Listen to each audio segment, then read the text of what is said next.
This episode is brought to you by Progressive Insurance. Do you ever think about switching insurance companies to see if you could save some cash? Progressive makes it easy. Just drop in some details about yourself and see if you're eligible to save money when you bundle your home and auto policies. The process only takes minutes, and it could mean hundreds more in your pocket. Visit Progressive.com after this episode to see if you could save. Progressive Casualty Insurance Company and Affiliates. Potential savings will vary. Not available in all states. K-pop Demon Hunters, Haja Boys breakfast meal and Huntrix meal have just dropped at McDonald's. They're calling this a battle for the fans. What do you say to that, Rumi? It's not a battle. So glad the Saja Boys could take breakfast and give our meal the rest of the day. It is an honor to share. No, it's our honor. It is our larger honor. No, really. Stop. You can really feel the respect in this battle. Pick a meal to pick a side. Ba-da-ba-ba-ba. At participating McDonald's while supplies last. But out of that, a new holiday was born. A Festivus for the rest of us. Live from Joe's mom's basement, it's the Stacking Benjamin Show.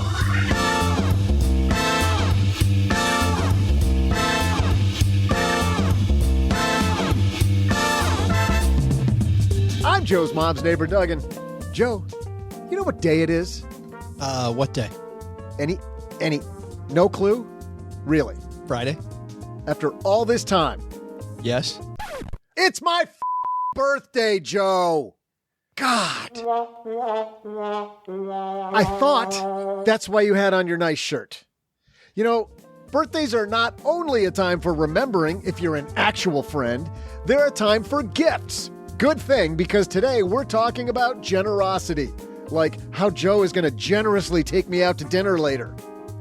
Who'll be here to talk about it? The man who makes Scrooge look like Kris Kringle, OG. Our doctor friend who's very generous with the mayo when he's making sandwiches, Doc G. And a woman whose generosity knows no bounds when it comes to buying herself stuff off Instagram ads, our writer, Paulette Perhatch. But that's not all, because later I'll swoop in with my trivia question. And now, a guy who gives of himself generously 3 times a week, and not just in his pole dancing class, it's Joe Saul-Sehy. Don't try it, folks, or you might pull something. Happens to the best of us. Hey, everybody, welcome to the Stretch Out First podcast. I'm Joe Saul-Sehy, Average Joe Money on Twitter, and we got a show for you. We're talking generosity today, Doug, and I'm going to generously say happy birthday, my friend.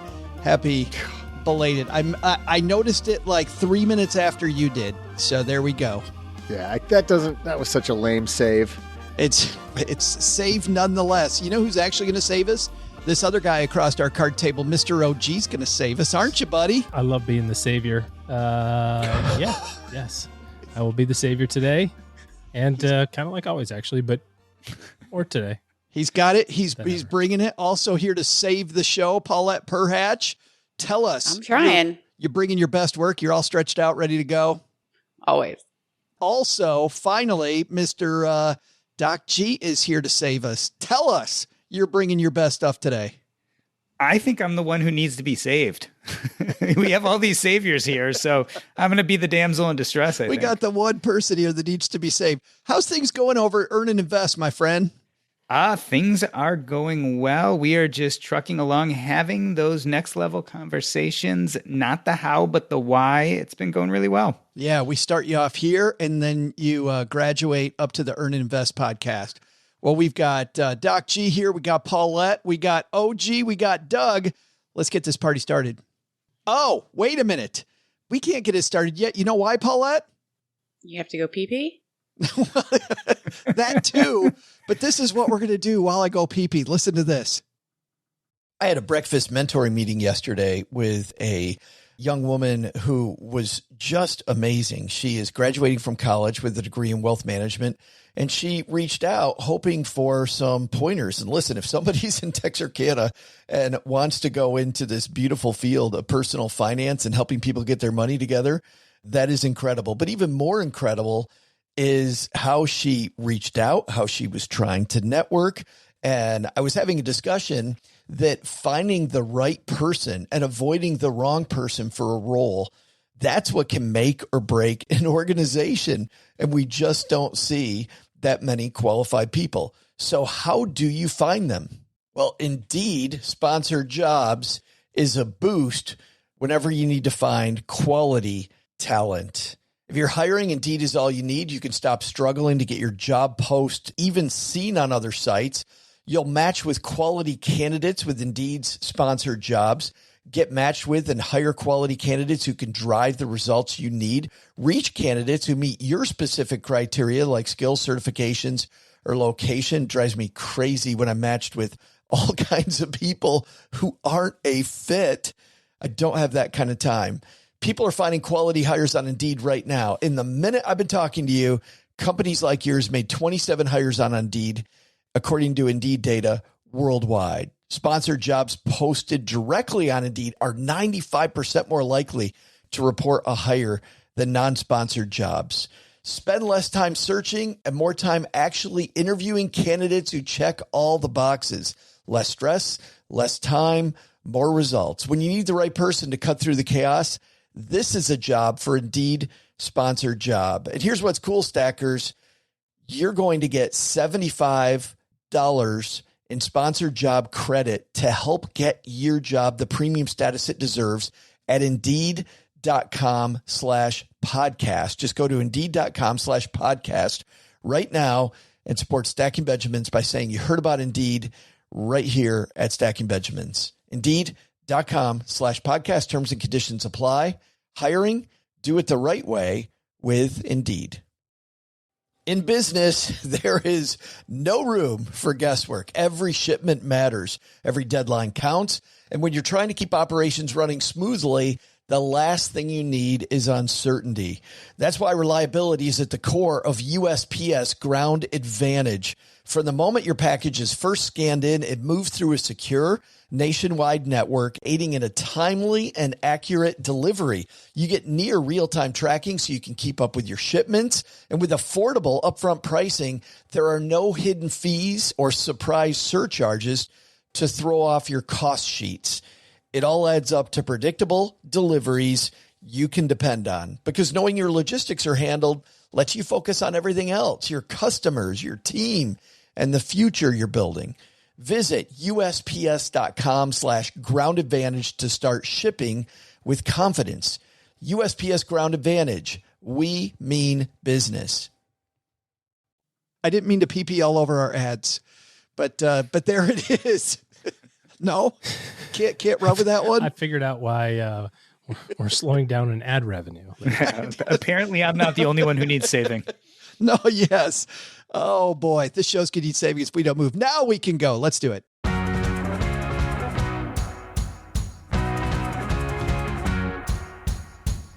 The piece today that I was reading, which brought up this whole idea of today's podcast, and I think not a moment too soon as we get into the fourth quarter, generally a time when people think about giving. Sadly, I know working with some nonprofits, we should think about giving all year long, but people don't. They generally think about it here as we close in on the end of 2022. This is from a blog called One Frugal Girl, and the piece is Generosity, No Act of Kindness is Too Small. I'm not going to really talk about this piece. I'll link to it in the show notes. I want to talk more about what she talks about, which is the struggle to be generous. I struggled with generosity when I was younger. Paulette, have you struggled with generosity? Well, I was actually thinking about how I feel like this is one aspect of being a spender that is positive, is I think spenders tend to be more generous, right? Like we have to take care of ourselves and put our own oxygen masks on first, but I'm really trying to get up to that 10%. Definitely not there yet, but I see it in my family, like especially my sister is like very generous. But yeah, sometimes you get scared and you know you should give more, but like if you're not organized enough to know how much you can give, I think that's where I've been before. And then I'll be like, oh, never mind. I can't do that monthly donation. I need to stop now. You know, I think it gives you like a great goal to earn more. You know, that's interesting, Paulette, because as you were talking, I'm thinking about a friend of Cheryl's who is just generous to a fault, to the point that, I mean, she's always giving us stuff. She's giving us and giving us and giving us. And I feel like it kind of feeds her shopping addiction, right? that she's like, oh, this is shots fired in my direction. Yeah. This isn't for me. This is for Cheryl, right? This is for my other friend. Like, she's always doing it so much that, frankly, even Cheryl feels guilty when she doesn't like bring some big gift back to this particular friend who will remain nameless. Yeah, like this woman was like, I find it painful to be generous. I'm like, or like to spend money, but I'm like, but what about the dopamine? All that delicious dopamine coming your way. It doesn't matter who it's for. Doc G, when you were younger, did you find it a struggle with, had a struggle with generosity? Only in the sense that I, as Paulette was talking about, was not a big spender on anything. So I wasn't used to spending money. You were the opposite. It didn't come naturally for me, but I think we also have to remember there's lots of ways to be generous. You can be generous with your time. You can be generous with your attention. There are lots of ways. So for instance, as a medical student and a resident, it was really easy for me to volunteer my time as a physician, whereas it was very uncomfortable to spend money on anything because I wasn't used to doing it. Well, I love that idea, and I want to get back to it. But specifically in this piece, One Frugal Girl, she's talking about money. And I remember when I was young, I had so much of a struggle just making ends meet. I'm like, I can't afford to be generous. Yeah, I mean, it certainly doesn't feel like that, right? When you're trying to build up your fuel, right, to have enough money to power your life, you don't want to start thinking about degrading that fuel right away or siphoning it off and putting it in other places. Oh, gee, have you had a problem being generous earlier in life now that you're 110? I feel like when I ask that question, I'm asking, hey, Grandpa. Way back when. I think that it's always been, in terms of like charitable giving, has certainly always been something that we've done. I do think that if you can't give away 5% of your income when you make 50 grand, you sure as heck can't give away 5% when you make 500. And this mostly happens with savings, but it's like, well, I can't afford to put money away now because I only make X, but as soon as I make Y, then I'll certainly be able to. And it's like, no, you won't. You have to build that muscle, that habit to begin with, but it doesn't have to be financial. You know, you're talking about like trying to make sure that your needs were taken care of. You know, and we've all been through different stages in our lives like that, where maybe you wanted to, but there just wasn't enough money left at the end of the month, so to speak. So there's other ways to give of your talent as opposed to money. You know, you can volunteer, you can take on a project that somebody else can't do, you know, that sort of stuff. So there's lots of different ways from a generosity standpoint. Well, I love these. You and Doc G both want to jump into let's be generous with our time. I want to get back to that later, but not anymore. No, I would rather give money than time. You would, really? Absolutely. Yeah, because you can't get time back. That, I think, is the ultimate demonstration of your commitment to something. If you're willing to invest your time in it, which is very finite, I think that's a demonstration of exactly how committed you are to the thing that you're doing. Because the more money you make, you can just be like, well, just, you know, here's a check for, you know, like I went to a football game and they have all the big alumni donors or whatever. And they had the people down, you know, in the center field. I went to a football game and they had 10 pins, and down on center field, the guy they had him down on the red line near the goal unit. Yes, exactly. And he made a goal with the basket. Anyways, they had some family that wrote a check for whatever, $15 million. And I guarantee that was their limit of their donation. They weren't interested in going and doing the thing that was associated with the school that they were providing the money for, whatever it was, right? They're like, time is limited, but I've got this big bucket of money and I can always make more. And you started this whole thing by saying you'd much rather give money than time. So that gives us a really good indication of your level of commitment. Is that what you're saying? Is there a $15 million gift at the end of this? You'll notice your Christmas gift is always money. Yeah. Your birthday gift always has a check inside of it. You're never like, making me crafts. Can we just go golfing instead? I'm like, nah, just here's money. Just why don't you go golfing? I'll give you the $89. And I'll throw in the golf cart. I think. I don't know. I mean, I think as you get older, I think you recognize that you run out of time eventually. So, and this is interesting, OG, because we had a guest on recently who was talking about, you know, a lot of us default to money. And I guess we're going to have this discussion whether I want to have it now or not. But but we default to money where the organization's probably better off with your time. Like as an example, this gentleman gave this example of, giving a couple $100 when you're an expert in social media. And if you're an expert in social media, you're probably way better than the people that are doing their Facebook, Instagram, TikTok, whatever it is. You know how that stuff works. You could give them just a little bit of time and they will get much more use out of it than a couple $100 worth. That is a very real thing in an organization that's important to us and our family. Is it's run by no offense, it's run by people who have no business running things. You know what I mean? It's all like, oh, I've got all the time in the world, so I can, to your point, figure out how to use social media, or I'll figure out how to run the website. And it's like, no, get a website person. Let me pay for a website person, because that person's going to be way better than, somebody trying to figure out WordPress on the fly for this important thing. It would be better if you have the opportunity, if you're an expert in something, to do the expert thing that you're an expert in, rather than being like, here's a check for $5,000. Have at it. I would argue too that it's probably better for your soul actually giving of your time. I mean, Paulette was talking about the dopamine hit of buying things. There's a real sense of good feelings that comes with being generous with your time and physically going out and helping people. Anyone who's gone to a soup kitchen or built a house for someone or volunteered their time will tell you that it's deeply gratifying. Like, it's good for your soul in a way that I think giving money does not give you that same feeling. I think that's so true. Is it around compassion? Is it around gratitude? Paulette, what's the term we're looking for? Well, I remember from reading Drive, where he talked about how seeing the benefits of doing something will really help you kind of continue to put the effort in, so if you actually see the person that you are helping, rather than just seeing the amount come out of your bank account once a month, I think that really helps you reflect and connect on a human level, which is good for all of us. She said that she was stingy and attached. And sticking with you, Paulette, as you mentioned, the opposite problem, right? Yeah. You get the dopamine hit. But still, is there a stinginess or an attachment when it comes to just realizing that I'm attached to this idea of buying stuff instead of this idea of generosity? Yeah, I mean, I think about, when I say, oh, I can't afford to donate. It's like, well, you could afford to go out with your friends the other night.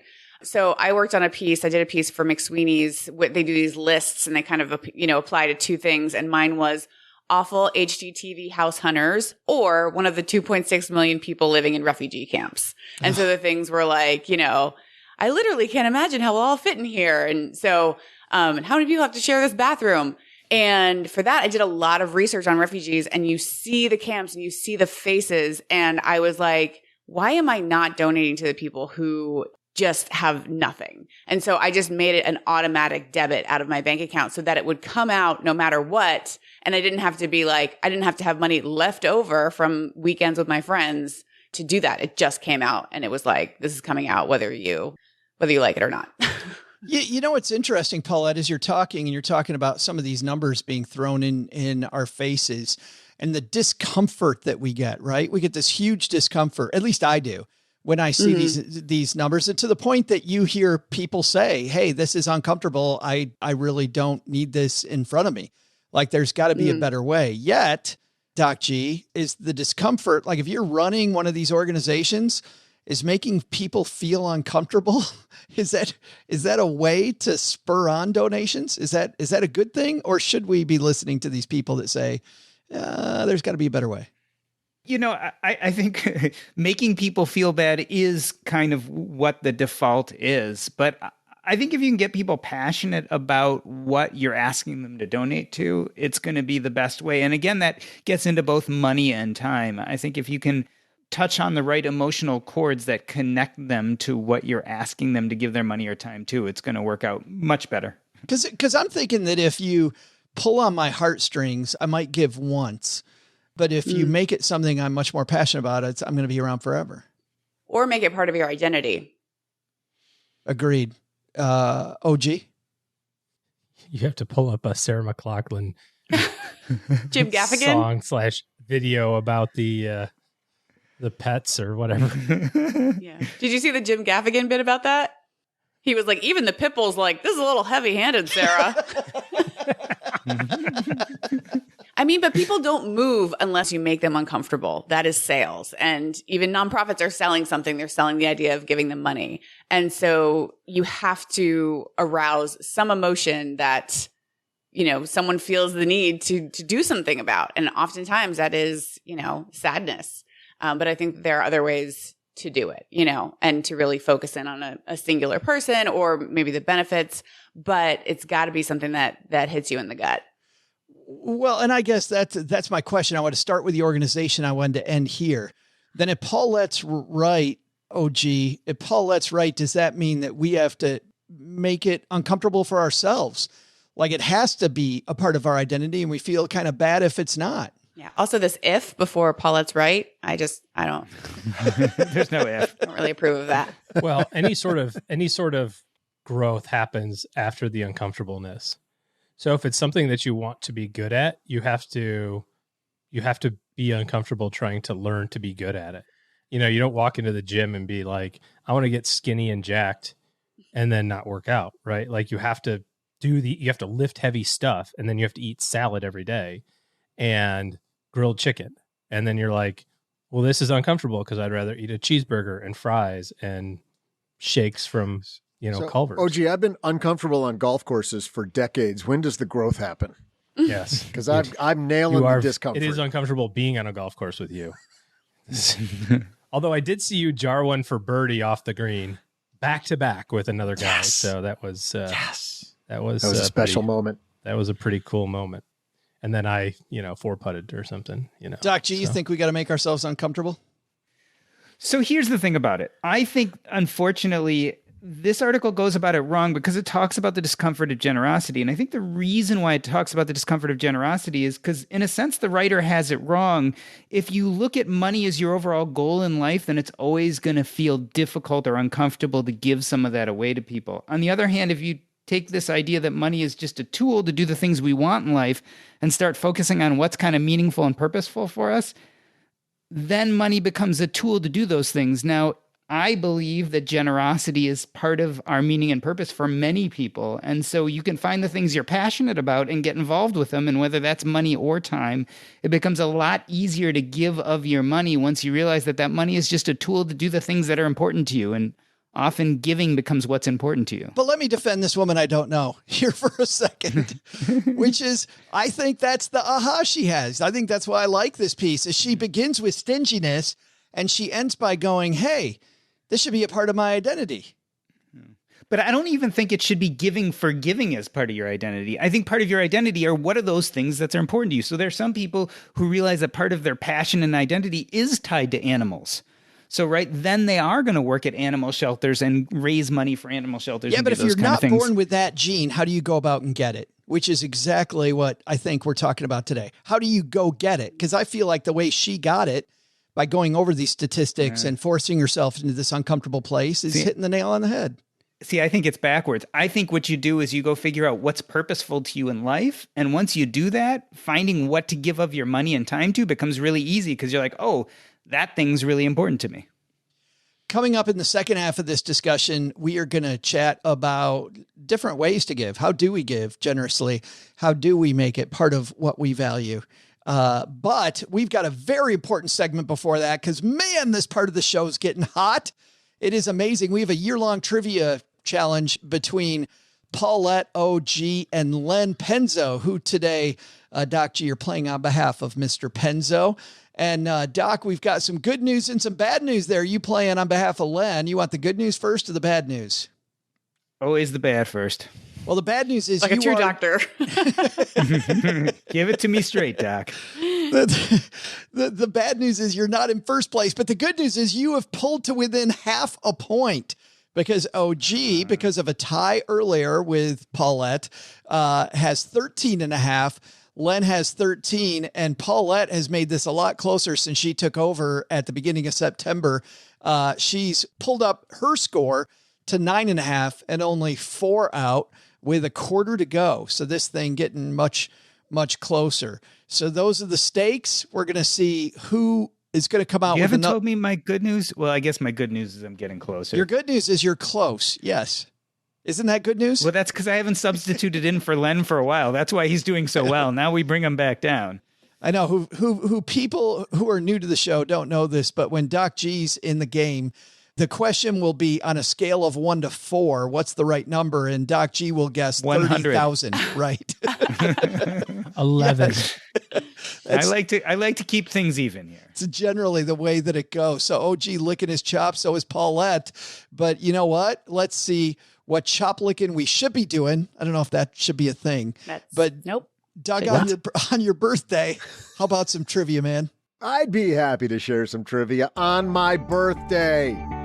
Hey there, stackers. I'm Joe's mom's neighbor, Doug, and it's time to crack open this trivia egg and see what's inside, which is an apt analogy because today is International Day of Eggs on my wacky calendar. You know, eggs are a national treasure in America, and not just on days like Easter. There are over 280 million hens in the USA, no yoke, which is nearly one for every man, woman, and child. Thanks for laughing at that, Doc. Sounds like there's quite a production line in place to create exactly the number of eggs we'll consume every year. So, here's your question. If Joe were creating an egg-laying factory line and he wanted to only hire hens that laid the average number of eggs, what's the minimum quota of eggs each hen would need to lay per year to stay employed? I'll be back to peel off the answer to this trivia question in just a moment. Is this 4th grade math class? I didn't listen to any of that. You're going to have to redo all of it. you lost me completely. Something about the average number of eggs, 280 million hens. A chicken leaves San Francisco on a train going 50 miles an hour. Fabulous trivia. We have only the sharpest minds on our show, don't we, Joe? All right, do over. What's the question? So, if Joe were creating an egg-laying factory line and he only wanted to hire the hens that laid an average number of eggs, what's the minimum number of eggs each hen has to lay every year to keep her job? Is this just what's the average number of eggs a chicken lays per year? A hen, yes. Yes. Well, there's a range. There's a range. What's the minimum of the range? What's the minimum? Like the minimum of the average? Like most of us do the bare minimum at our jobs. The minimum to be considered average. Yes. That's fine. Yes. We'll accept that. That's not a thing either. Apparently it is, according to the industry experts, because they give us a range that the average number of the So average you want to know number how many eggs does the average chicken lay? Yeah. I want to know if I were creating an egg laying factory line.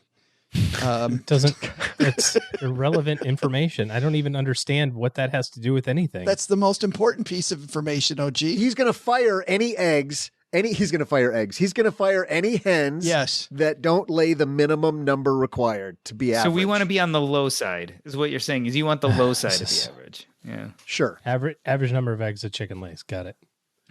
That'll work for our purposes too. Or not. So who we going to first, Joe?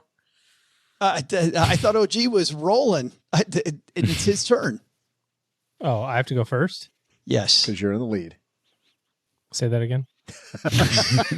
Because we love you, OG.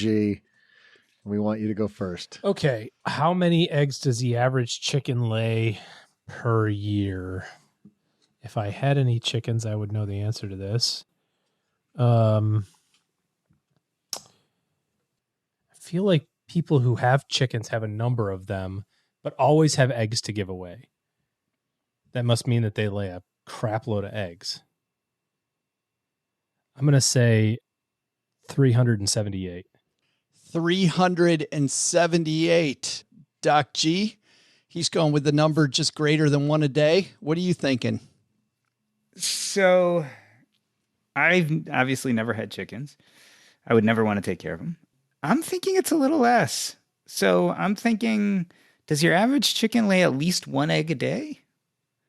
I'm thinking they have off days occasionally, right? I'm thinking that, that this is not something that they do every day, that sometimes it's like a holy day. Holidays, their birthday. Exactly. They get PTO. Exactly. So I'm going to say for sure every other day.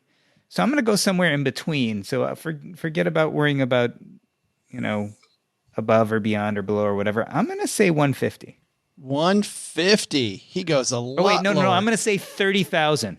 Oh, wait, no, 150. Like, who are you? Thinking through this logically. I feel like now that you've been on the show like 1,800 times, you're finally coming around. It's not my inclination. I just have to go against my inclination. Well, Paulette, speaking of inclination, what's your inclination? Well, you got 150 and what's OG's 365? All right. So I just moved across the street from my childhood best friend, and she has chickens. And I texted her for some eggs, and she's like, well, the chickens are molting. And I was like, why did I even move here if I don't get unlimited egg supply? 1 star. By living near you. Wait, did she just phone a friend in the middle of our trivia? No, she asked beforehand, not for trivia. Okay. She didn't ask just now.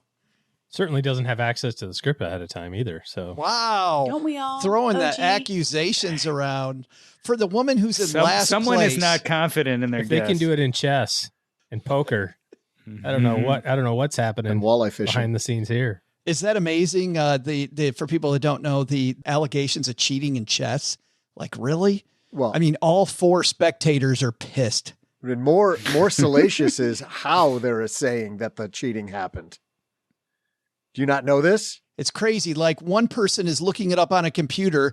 There's another person sitting at another table with a device, and they're like giving them some signals that only they will know. Well, they're giving them something. Do you know how the signals are being received or allegedly by the person No. playing the game? No. There is a vibratory device inserted in their body that is remote controlled. Oh, Lord. A phrase I never wanted to hear from Doug ever. And he's not chewing it. I if like you know how what you I mean. classed that up. That was like the Mr. Peanut of phrases. Vibratory device. Susan, what is this I found? Is this a vibratory device? Ma'am, gonna have to ask you to get to church. No, it's just for chess, Ma. When they're squirming, it's not because of queen to rook 4. Right. It's like, that's a whole I different got squirm. it. I got it. I got it. Check. I got it. Stop. Like, who's he yelling at? Someone getting a little happy with the buzzer. Okay. Okay. This has gone off the rails. Yes. I need to win my trivia Well, here. number one, I do not appreciate OG's I accusatory know. nature. We I all have know. access to the Your friend scripts. who lives across the street? I don't think so. But okay. We all have access to Google. So if anyone wants to cheat, they can. So molting. You had the opportunity to live in the middle of nowhere, OG. Yeah. Just saying. So I think I'm going to go 300. 300, she says. Like the All movie. right. We've got OG. We got Paulette. We've got Doc G all locked in at, what's OG's? I keep forgetting. 385? 3 something. It's going to be wrong. He's got us at 378. 378. We got 150 from Doc G, and then 300 on the nose Or from Paulette. 30,000. Or 30,000, whichever's less. Whichever's less. We'd love to tell you who's right, but we'll be right back. You're listening to this podcast, so I know you've got a curious mind. Here's a helpful fact you may not know yet. Drivers who switch and save with Progressive save over $900 on average. Pop over to Progressive.com, answer some questions, and you'll get a quick quote with discounts that are easy to come by. In fact, 99% of their auto customers earn at least one discount. Visit Progressive.com and see if you can enjoy a little cash back. Progressive Casualty Insurance Company and Affiliates. National average 12-month savings of $946 by new customers surveyed who saved with Progressive between June 2024 and May 2025. Potential savings will vary. What would you do if your online store converted 36% more shoppers? You could take 36% more vacation. Another pina colada? Yes, please. Open a new retail location with 36% more square feet. Fantastic. Hire 36% more help. You're hired and you're hired. Shopify has the world's best converting checkout, up to 36% better than other e-commerce platforms. What you do with those extra sales is up to you. Switch to Shopify today at shopify.com/listen and get a $1 trial. Shopify.com/listen. Well, you know, it's the start of the fourth quarter when they start getting scrappy about this, and OG scrapping away with his number. But you said you think you're wrong. What do you think? You're high or low based on everybody came on low of you, OG? Lower than you? Doc had some fair points. You know, I didn't take into consideration days Memorial off, Day, and vacation time, Chicken PTO. You know, that sort of thing. And I mean, they're not robots. You know, I don't exactly know how chicken eggs are made, but I can guess. And I don't know. That seems like a lot of work. So I probably should have accounted for some days off. Doc G feeling pretty good based on that. Well, I'm figuring that I am within 10 times the right answer, so I probably better than usual on my guesses. That is true. And Paulette, you split the uprights. You didn't Chelsea Brennan anybody. Yeah, I know. The 300 was like the first number that popped into my head, so I just did that one. Well, let's see who's got it. Doug? Hey there, stackers. I'm the exact right guy to bring you a trivia question. Joe's mom's neighbor, Doug. First, we should question the premise of today's question. Joe, starting an egg-laying production line? The dude would crack all sunny side up just trying. But assuming he wanted to hire only hens that could meet the quota to be average, way to go, Joe, strive to be average. How many eggs would that mean they'd have to lay?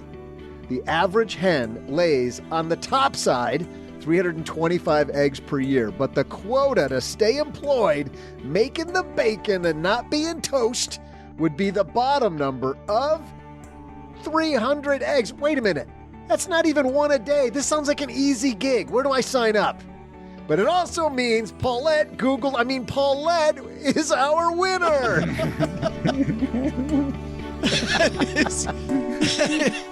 You can't script that. You cannot. I don't think you can script that. Hits it right on the number. The cheating accusation comes up. Paulette says, I'm not cheating, and then nails it. I mean, if I were cheating, I would have been like 278, 299. The jury of her peers has already incriminated her, indicted Everybody her. knows that is fabulous. Congratulations, Paulette. Nice one.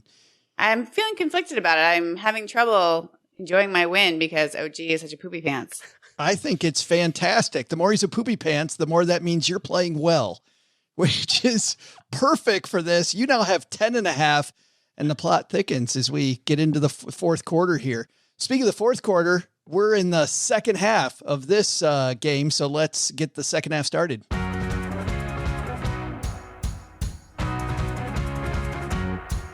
Today's second half is brought to you by Magnify Money. Doc G, you know what happens when you go to stackingbenjamins.com/magnifymoney? I don't know, Joe. Tell me. You can do better than that. You can do so much better. How many the products offered by brick and mortar banks are nowhere near best in class, Joe. Yes. Why couldn't you have just said monkeys will fly out of my butt? Why couldn't you have just said that? I don't want to be too close to the truth. Right. Every time Doug presses a button, monkeys fly. stackingbenjamins.com/magnifymoney. They're going to be like, Joe, that's our last read. We don't need you to do that anymore. But so many savings accounts, checking accounts, and with interest rates now all over the place, I think it's a good time to reevaluate. stackingbenjamins.com/magnifymoney. All right. We talked a lot about why this is important, what being more generous can add to your life. But Paulette, let's start with you. What do you do right now to add generosity to your plan? Do you start where Doc G ended the first half with what are my values, or how do you begin? Yeah, I think, we often feel so powerless against the bigger systems, and just to be like, okay, well, I'm going to be part of the force that is shifting things in the direction I want it to go. Right. So, you can also do things. I'm a big proponent of doing scholarships. So one of my programs that I run, which is called A Very Important Meeting, it's a meditation and free writing group for writers. We're payment optional, right? And then I also have my high ticket item where I do coaching, but I know that there are a lot of hurdles to get over, financial hurdles to be a writer. And I hate that about being a writer. And that's the one way that I support that, is that I allow people to come for free if they need to that service. And then I also donate to 2 charities at this point. You can generously share your audience too. If you have an audience on social media, you can be retweeting, you can be a generous member of your community by helping individual people who achieve whatever they're trying to achieve. Doc G, Paulette brings up a lot of good things. And as I think about it, there's so many places I want to be involved with, right? There's so much help out there that people need. How did you decide which ones get your help and which ones you gotta not be able to help?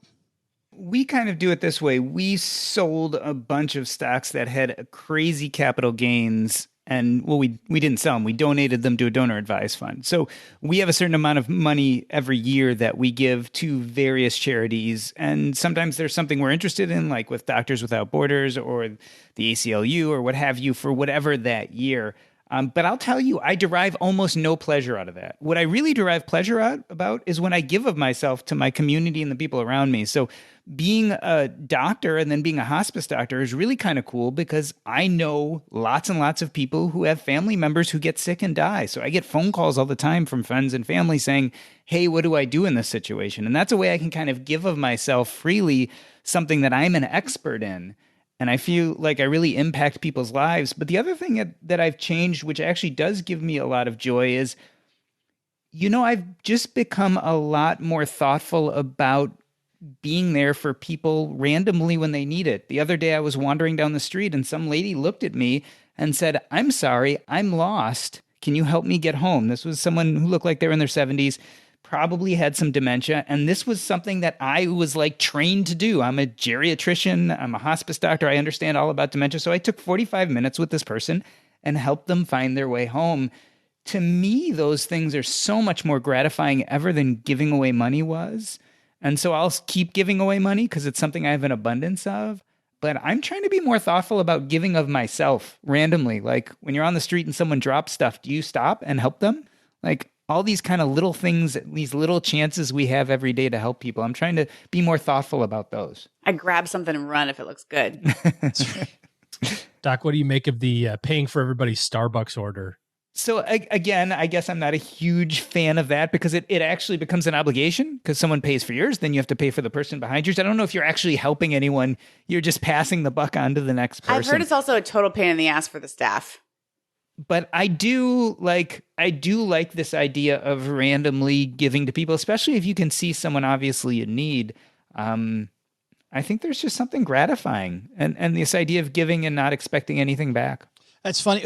Paulette, to your point, I've heard that too, but I've also heard people in our community talk about how it really kind of sucks when the person working the drive-through or whatever, place is the one who's kind of guilting you into doing it. Like it's nice to want to pay for the person behind you, but to guilt you into doing it is we're up to 7 people. Would you like to continue the trend? I know. Or do you want to be the a-hole that stops this thing?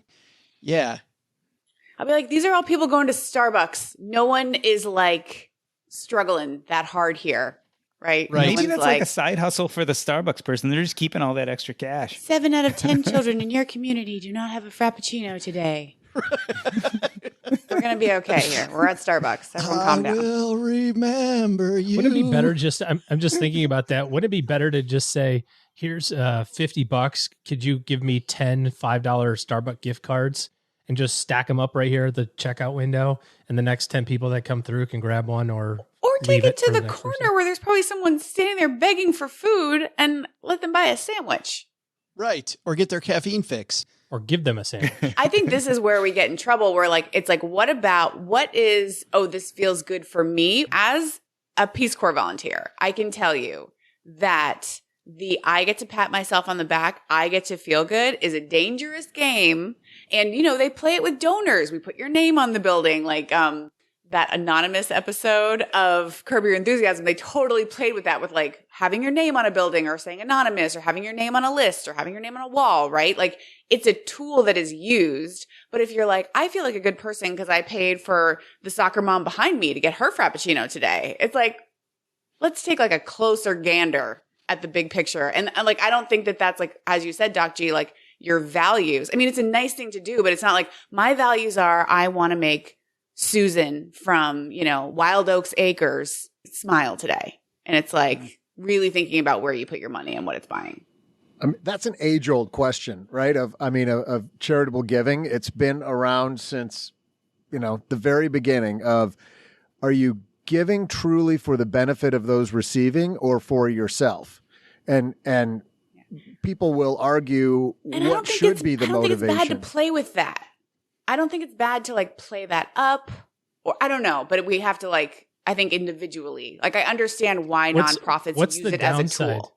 Yeah. What's the downside to the charitable organization going, hey, we'll put your name on this building if you give us a check for 50 million, like play to that ego, right? Like they're trying to sell their story, and they're trying to get me to write a check for 50 million bucks. So they're like, what do you need, sir? It's like, I would like my name in Boston Lights. Have you guys read The Soul of Money? Right away. You know, The Soul of Money is a great book by a fundraiser, and she meets Mother Teresa. Like, she has an amazing story, but she kind of talks about, she's talking to those $1 million donors all the time. And it's a very interesting book. I would recommend. But I think some people get wrapped up in what the motivation should be for any kind of charitable giving, whether it's time or money or otherwise, or expertise. And my thought is, who cares? Whether you're getting a good feeling about it or not, the point is somebody is benefiting from it. In the end, and maybe it's you and the people, or if you're not getting those endorphins and you're not getting, I love watching Paulette die over there. She's just dying to comment on this. So I'm going to keep talking. Just be torturous for her. Just keep going. But, whether you're getting a great feeling about it or not, the organization in need and then their recipients, they're getting something good out of it. So who cares what the motivation is? If it's truly altruistic or if it's just your own ego. My only point there is that if you buy the Starbucks for the person behind you and you say to yourself, check, I've been a good person this month, that's where I think then you're questioning the issue. Context of the charity, because to your point, and I know that's just an example we're using, but to your point, then the context is Starbucks is already a place for people with some level of affluence. If you can afford a $7 drink, you're not hurting. So arguably there's people there who shouldn't be buying the $7. That's a different conversation. For some reason, for some of us, that's why you're hurting. Thank you very much. That's a whole different critique of whether or not where you feel applying your charity is worthy. That's a whole different discussion than why are you doing that's it? the exact opposite. Doc G, that's the opposite of what you're talking about. I lost the chord there, but I think that if you're giving because of selfish reasons, if you're giving for selfish reasons, Doug's comment is, who cares? You're giving. I guess it also depends on the level, right? So I think if you're giving 50 million, who cares? I think if you're giving $7, I don't think it's doing much help for you or anyone else. It's is it assuaging your sense of needing to do something? Maybe if you're giving $7 and you have 7 versus you're giving 50 million, you have 150 million, or a billion or whatever the number is. I mean, I don't think the number is the important part. I do think there's a lot. I think for the organization, I mean, just to weigh in as well, that I think it's who cares on their part, play up whatever it takes. But I think internally, I totally agree with Paulette. I would wonder, am I doing this? Like, what's my true? Why am I really giving? Is this really generosity, or is it just I'm making myself feel good? By the way, another way to make yourself feel good, I saw on an Instagram reel the other day. This vibratory device. Yes, it's amazing. And you give yourself the clicker and you just keep hitting that thing. There was a woman who had somebody else get angry. There were two groups of cars at the drive-through window that were coming in. And one woman thought that this other woman was cutting in front of her. So the woman in front said, I wanted to make it up to the person. So when I got to the window, I told them, I said, tell the people behind me I'm paying for theirs too, because they clearly got angry. So then they got to the window and they paid for both of them. And then they waited to get both food orders because it's my food, damn it, I paid for it. And then they felt much better.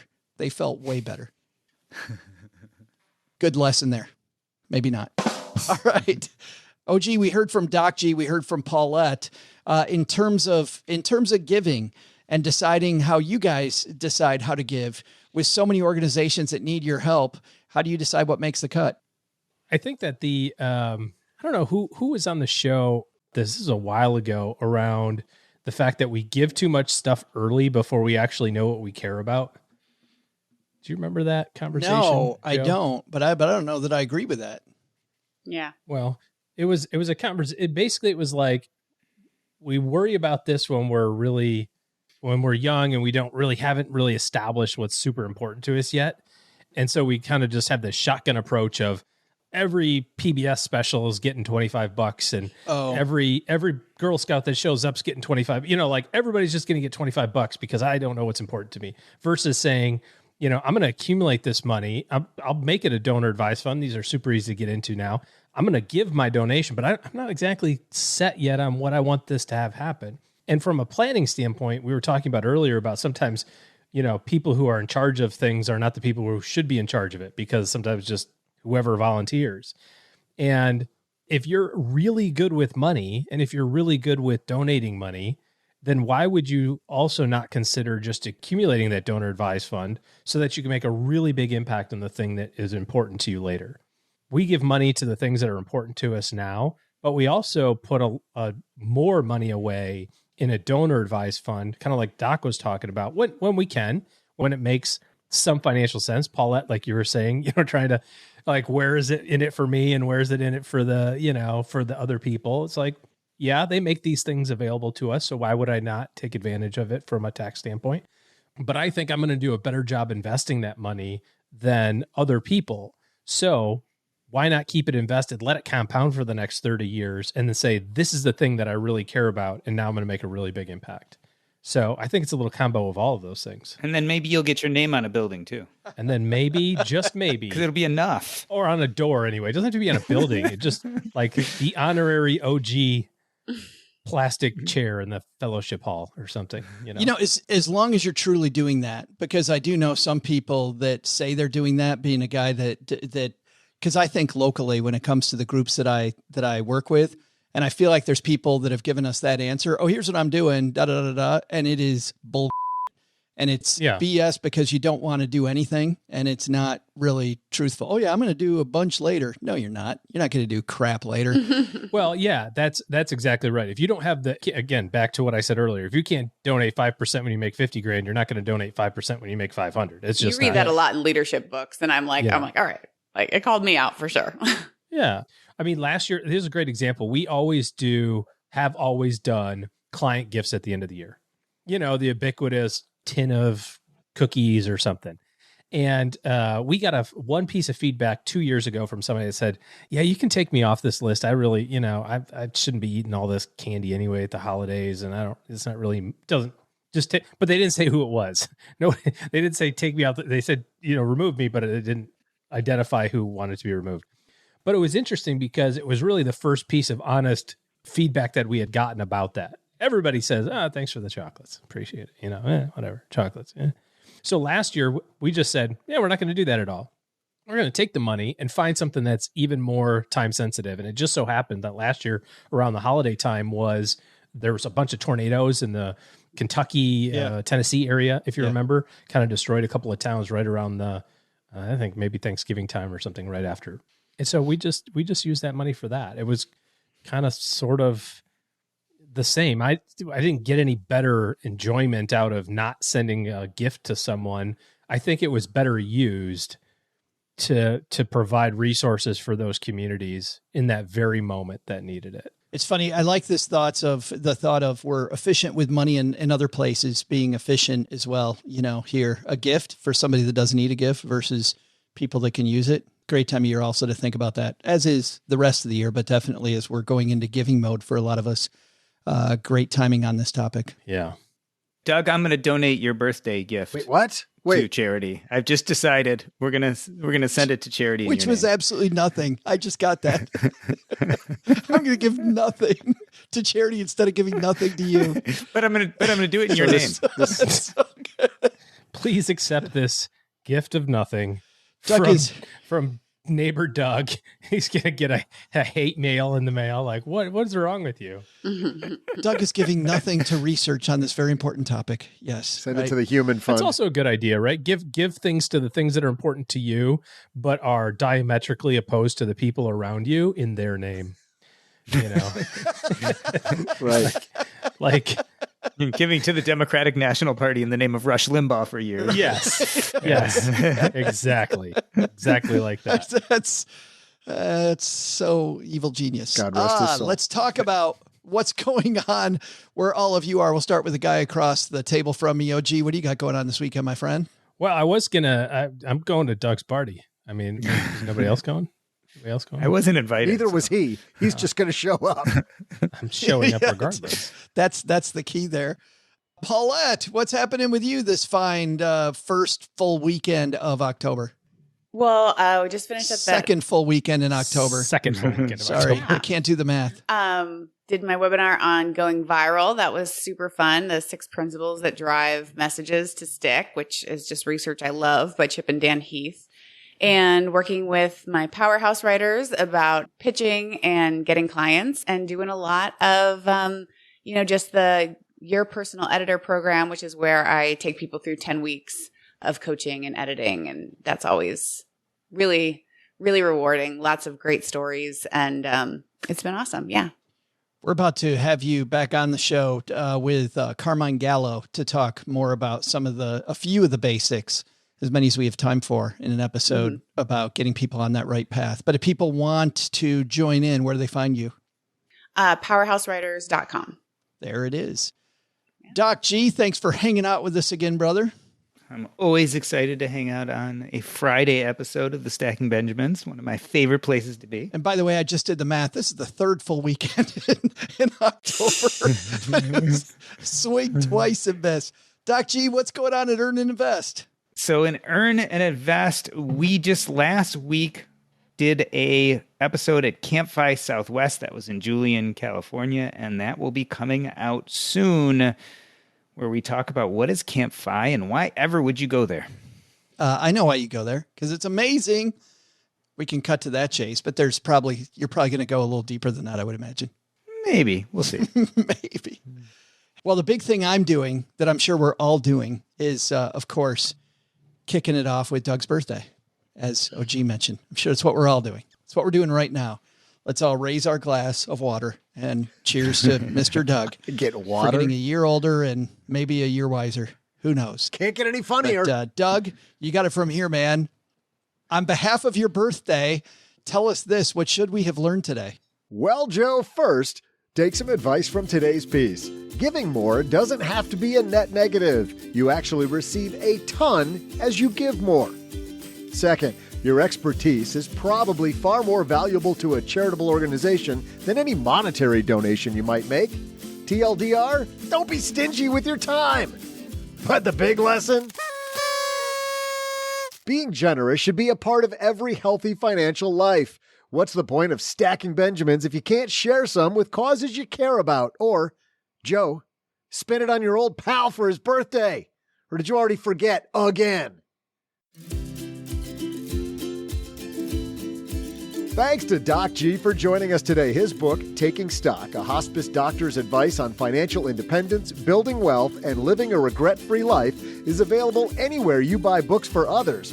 Sadly, no, the audio version does not feature me. Thanks also to OG for joining us today. Looking for good financial planning help? Head to stackingbenjamins.com/OG for his calendar. This show is the property of SB Podcast, LLC, copyright 2022, and is written in part by Paulette Perhatch, who helps writers power their words, their work, and their earning potential with her Powerhouse Writers Coaching Program. Find out more at powerhousewriters.com. Thanks also to our team who made today possible. Brooke Miller juggles the production of this show, handles the show notes, and creates our amazing newsletter, The 201. Tina Eichenberg handles the video version of this show over on YouTube, and Gertrude Smith and Autumn Seahigh are our social media mavens. Hey, not only should you not take advice from these Ebenezers, don't take advice from people you don't know. This show is for entertainment purposes only. Before making any financial decisions, speak with a real financial advisor.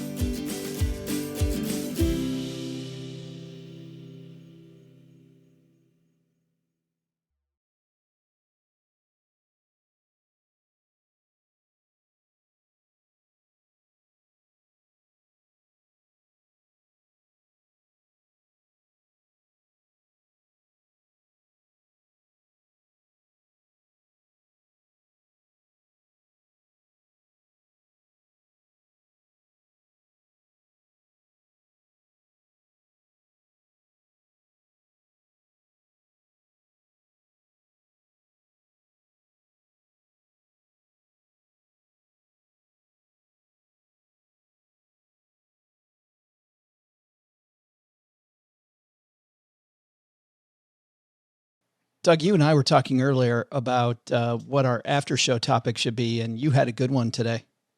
Oh, about time when I thought I was doing something charitable and it went a little sideways? Yeah, and I think we've all done that, right? Where we thought we were giving and things were. Yeah, but my story is embarrassing on probably 3 levels I don't even recognize, but it's embarrassing because I had the reason I was doing it wasn't because I was wanting to help that charitable thing. It was because it was a silent auction and I wanted that item really badly. And some of the battles you'll see at these charitable silent auctions I feel like they're going to not stay silent for long. No. Like there's sometimes I thought you got two. I was at one time and 2 people are standing right over the thing. And the second one person writes something, their person, and don't get me wrong, the charitable people are standing right behind them drooling, right? Because it's the best thing for them. More. Yeah. And if you're one of those really kind of hoity-toity fancy ones, you've got to act like you're going to step over to the side and have cocktails. But the whole time you're faking a conversation with somebody. You're looking over to the side at who's walking up to my piece of paper. And that's what happened to me. And I waited until the thing was going to close. All the bids were going to close. And a person was walking down the way, flipping the paper over so you couldn't write anymore. And so right before she got to the thing I wanted, I ran over there and wrote her name in and watched her flip it over. And I'm like, yes, I got it. And then they didn't read off my name. They read off somebody else's name. And I realized that those bastages went and flipped the paper over and wrote their name in and flipped it back over. They snuck their name in somehow.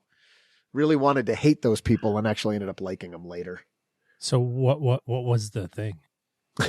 A vibratory device? I almost said it and I thought, no, Paulette'll give me a bad look if I say that. I can't say that. Let's just say his chess game has gone up 100%. His chess lessons. I am now a grandmaster, if you know what I mean. Rook 4. Yes. Nobody knows what the hell you're doing that for in the grocery store. Yelling about. I had sadly an embarrassing charitable moment that was this one is bad. And luckily the charity came out only $1 shy of what was going to happen, because we went to this event, Cheryl and I, with friends, and it was a wine tasting, but wine tasting very soon became wine drinking, which then turned into like wine guzzling. And then they put out the silent auction. And so I'm like, oh, these all look great. These are fantastic. And I bid $1 over the bid on 2 vacations. One vacation to a nice resort area out west to Lake Tahoe in this gorgeous spot. And then the other one was like Mexican Riviera vacation, which was, both of these were just fantastic. So I get a call the next morning because we left that I'd won both of them. And I had bid $1 over on 2 different ones thinking I might win one. So then I have this absolutely horrible conversation, this very embarrassing conversation about I can't do both of these. And couldn't they just call the next person in line and not even tell them? Luckily, Doc, I found out from the woman. She was so nice. And I even still feel bad telling this story. And I don't want to encourage people to do what I did. Just bid on 1. Don't bid on 2. Don't do what I did. But here was the truth of it, Doc. She goes, no problem. I got a person that bid $1 less than you. One person that bid $2 less. You're not the first person to do this. You won't be the last. We're going to call the next person and say, you're in luck. You're in luck. You got it. And then she called me back. Congratulations, you won. Yes. She called me back. I won my $1. She called me back 15 minutes later and said, it's been won by the next person. So, yeah. Okay. It was nice of her to call you back. Just horrible, though. Oh, my. She was like, we've dealt with other schmucks like you before. Yeah, just horrible. All right, Paulette, OG, Doc, any charitable giving? I have one I was kind of cheating because it's not my embarrassment, but I had a friend who was like kind of going through a rough patch. And he was sitting on the sidewalk and someone gave him $1. Oh, no. He hadn't shaved in a week. So did he take it? Did he say give anything? money to people randomly, like let them ask you or have a sign. Side hustle. Just because someone hasn't washed their hair in a week doesn't mean they're homeless. So and that want explains money. the first $1. What about the other 50 he collected over the next few hours? Oh my God, I laughed so hard when I heard that story. How horrifying if I'm just sitting there and somebody walks up and goes, "You look like you need this." Yeah, here's some money just from how you look. Bless you, brother. Nightmare. Yeah, hang in there. OG, Doc G, the G's. The G's. I think mine is going to be a lot like yours, Joe, where you just I've been to many silent auctions not knowing the crowd, and I'm like, trip to Belize, $5,000. And then, the retail value is, whatever, $1,150 or something. And you're like, oh, I just bought that. I remember winning so much stuff at a safari club thing or whatever it was that I couldn't go on all this stuff. Not because I just didn't have time. They're like, when do you want to go do your muskie trip? I'm like, I don't know. Just go. Just have somebody else go. Take somebody else. Okay. I'm sure some needy polo ponies now have new stables they can live in. Your money went to good use, OG. It did. It did.